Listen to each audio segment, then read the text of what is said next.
Alright, here's kind of a neat setup. There's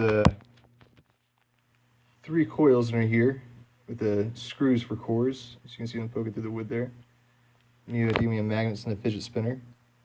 And I have a coil hanging above there with many turns of very fine wire, and that's connected to the base of that transistor through those large resistors there. And the other end of this sensor coil is connected to the ground. So basically what happens when I give this a manual spin, the magnets on this side of the fidget spinner induce a current into this coil, which switches on this transistor temporarily, and that gives it a little push when it activates the electromagnets. So let's turn it on.